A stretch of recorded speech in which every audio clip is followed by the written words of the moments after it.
Filemon.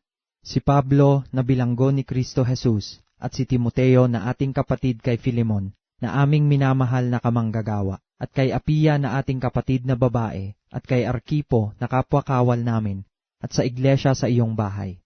Sumainyo nawa ang biyaya at kapayapaang mula sa Diyos na ating Ama at sa Panginoong Hesukristo.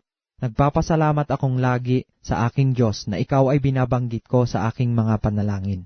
Sa pagkabalita ko ng iyong pag-ibig at ng pananampalataya mo sa Panginoong Hesus at sa lahat ng mga banal, upang ang pakikipagkaisa ng iyong pananampalataya ay maging mabisa sa pagkaalam ng bawat mabuting bagay na nasa iyo sa kay Kristo.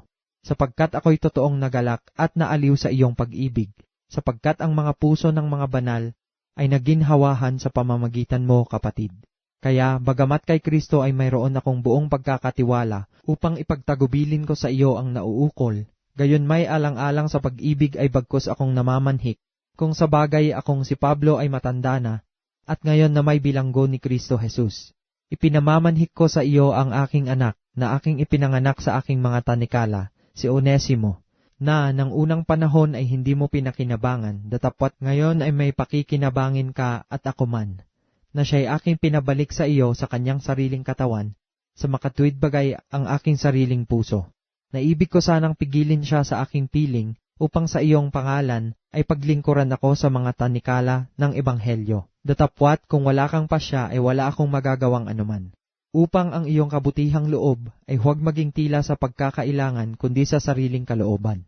Sapagkat marahil sa ganito, siya'y nahiwalay sa iyo sa sangdaling panahon, upang siya'y mapasa iyo magpakailanman.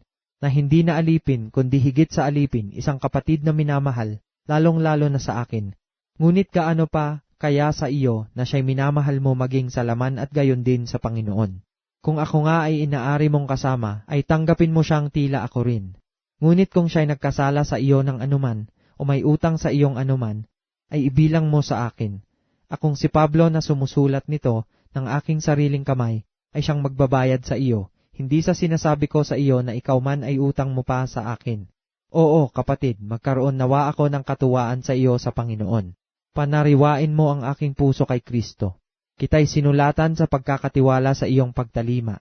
Palibhasa'y aking nalalaman na gagawin mo ang higit pa kaysa aking sinasabi.